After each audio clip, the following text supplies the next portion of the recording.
How's it going, everybody? It's Mike from PC Classic Cars, back with another test drive video. Today we are in our 1967 Chevrolet Camaro RS, the 327, and an automatic transmission.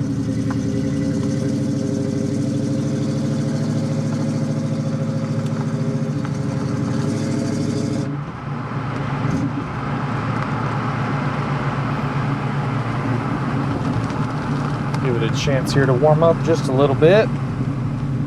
So again, we have a 67 Chevrolet Camaro True RS. The driveline that's in this Camaro, it is a 327. Unfortunately, it doesn't have a VIN on the front pad of the motor. It has a suffix code there, and the suffix code comes back as a correct block for a 67 Camaro. So most likely the original 327, but again, I can't 100% verify, but it is suffix code correct. Backed by a 3-speed turbo 350 automatic transmission, and it's a great stock style driving car. And I'm actually going to close my little fresh air vent here because it's blowing freezing cold air. It's absolutely miserable outside here in Texas right now. It's like 25 degrees. But the drivability of the car is great. You have your standard options of power steering, power front disc brakes, and this one does have an aftermarket heat and AC setup on it. Both of those work great. The air's nice and cold, the heat blows nice and hot. You have your factory control, or your aftermarket controls here, the blower fan, and then you have cold, hot settings for floor, vent, and then you have your AC button that you press to kick the AC actually on. Again, that aftermarket AC system works really well. As far as your exhaust, you do have an aftermarket set of headers, dual exhaust, Flowmaster style mufflers. You do have tailpipes as well. Nothing too crazy loud, sounds exactly like what you'd want this car to sound like. It has a good muscle car sound, but it's not too terribly loud. Road feel is great, doesn't pull you either direction. We'll dive into that a little bit further when we're going down our bumpy road.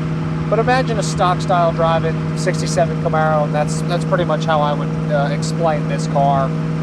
On the interior, you do have some cool options. You have your factory console with gauges. You do have tilt. You have a factory tack. And you do have factory rear window defrost. This one does have an aftermarket stereo with some speakers in the back. I will say the couple items that are not functioning is the rear window defrost does not do anything. I don't know what is wrong with it, didn't diagnose anything, but the rear defrost isn't working. And then your tack, the needle is moving, but it's completely pegged all the way around.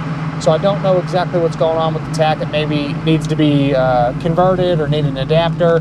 The tack is functioning up and down, but it's reading at the bottom of the gauge, so it's not actual with what you're doing with the car. So something's going on with something with the tack. And then your other items that don't work or are not functioning properly is your reverse lights, and then the sprayers for the washer fluid are not doing anything. However, the wipers do work. The headlight doors open and close correctly. One of them is a little bit slow and needs a little assistance from time to time, but they do make it open, they do make it closed. One of them will get hung up every once in a while. If I was going to keep this car, I would do the Detroit Speed, the DSE electric conversion on it. It's well worth the investment to have your headlights open and closed properly where you don't have to worry about it. We've done it on a ton of Camaros over a number of years. That conversion is great. It's warmed up good oil pressure still. Get on it here a little bit.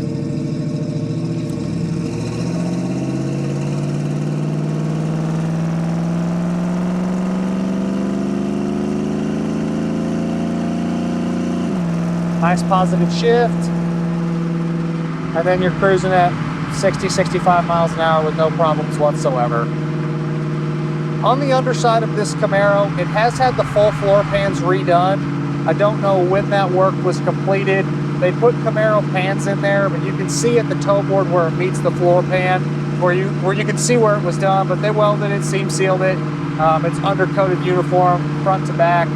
Again, I just like to mention that it has had floors done from the underneath photos, and when I've had it up in the air, it is a nice and solid car now. It's just, you can see where the floors were replaced. They used, again, correct pans when they did it. So it is a good solid car, just has had the metal work done on the bottom like a lot of these old cars. Exterior, you have a factory Granada Gold exterior with a black vinyl top. That's what it decodes as, so they went back with the original color combo on the car. Paint quality's nice, has some imperfections like touch-ups, but no reaction spots or bad bodywork, or really anything to crazy nitpick, just more some road chips and imperfections from it being driven. Over on the the passenger side rocker, on the lower portion of the rocker, there's a couple small little holes that were drilled. My guess is it had a piece of trim there or something. The driver's side doesn't have it, so when they repainted the car, they did it on this side, but there's a couple tiny little holes. You'll see it in my additional photos of where they had a little piece of trim. Again, very minor on the lower portion of the rocker. You have to be on the ground to see it. And then outside of some just little stone chips, the paint looks good. You do have a couple very small little hard knots starting below the back glass underneath the vinyl top. Most likely a few little rust bubbles there, but the top itself is still in great shape. I think the cosmetics on the car are a bit older, so having a few little spots underneath the vinyl top like that have developed, it doesn't bother me none. It's just kind of common. You get some moisture underneath the vinyl tops, it'll develop a few little hard knots. I have a good photo in my additional infos tab. If you check that out, you'll see what I'm talking about. Again, it doesn't bother me any. Pretty common to get some between the back glass and the vinyl roof there. Suspension is all stock style equipment. Performs well, goes down this bumpy road great. Shocks feel good, steering feels nice and tight. Car goes where you steer it to. The brakes feel really good with the disc brakes up front. Nothing to complain about, nothing high performance, but nothing that needs to be done. Just kind of your stock style driving old car that I touched on before.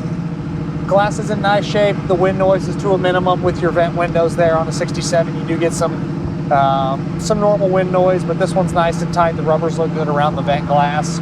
Side windows roll up and down like they should. Quarter windows also look good. I will say the passenger window over there on the rear portion of the glass, there is some streaking in the rear part of the glass there. Windshield looks good. Wipers again do function, but the sprayers don't do anything for the fluid. And you're reading 297 miles. I have no idea what the actual miles are on the car, but it's just simply reading 297, about to be 298 miles by the time we get back to the shop. Turn signal switch feels good, clicks up, clicks down.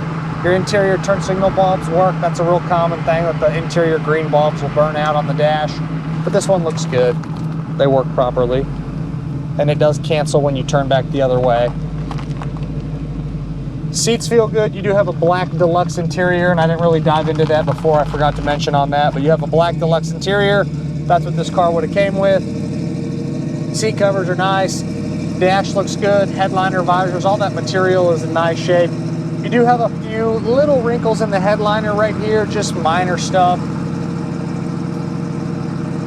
Nothing to write home about. The door panels have definitely been replaced at some point and show nice. I better get on my side of the road here so this Ford Fusion doesn't run me off the road.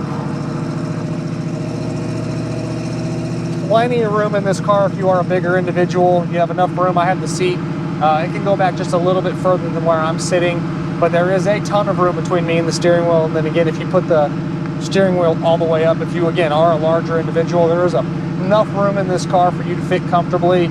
If you are a little bit taller than me, if you're over 6 foot tall, you'll have to kind of sit down in the seat a little bit more to get a little bit more headroom, or you can have the seat brackets lower down. They make those to extend the seat back and then lower. But I have plenty of room in here being 6 foot tall, 195 pounds. Just a really fun Camaro RS. You have your aftermarket AC, the motor's strong, transmission shifts like it should. Just a really good driving Camaro.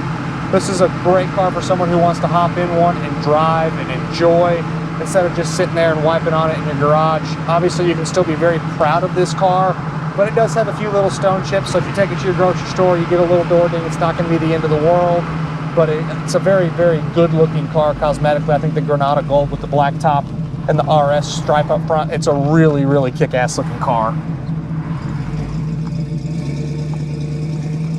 And as always, I appreciate y'all stopping in to watch another one of my test drive videos. If there's ever anything else that y'all want to see, don't hesitate to reach out and let me know. Check out the virtual description. There's a lot of good information on that, along with my additional infos tab. Both of those are going to be on my website at pcclassiccars.com. Click on the vehicle you're interested in. Obviously, we're talking about the Camaro right now. Below the photos, you'll see the test drive video, which is what you're watching, the virtual description where I talk about more fine details on the car, and then we have the additional infos tab with motor numbers, imperfections of the flaws, all that good stuff that y'all want to see on all of these cars. So again, thanks again for watching. We'll see you guys on the next test drive video.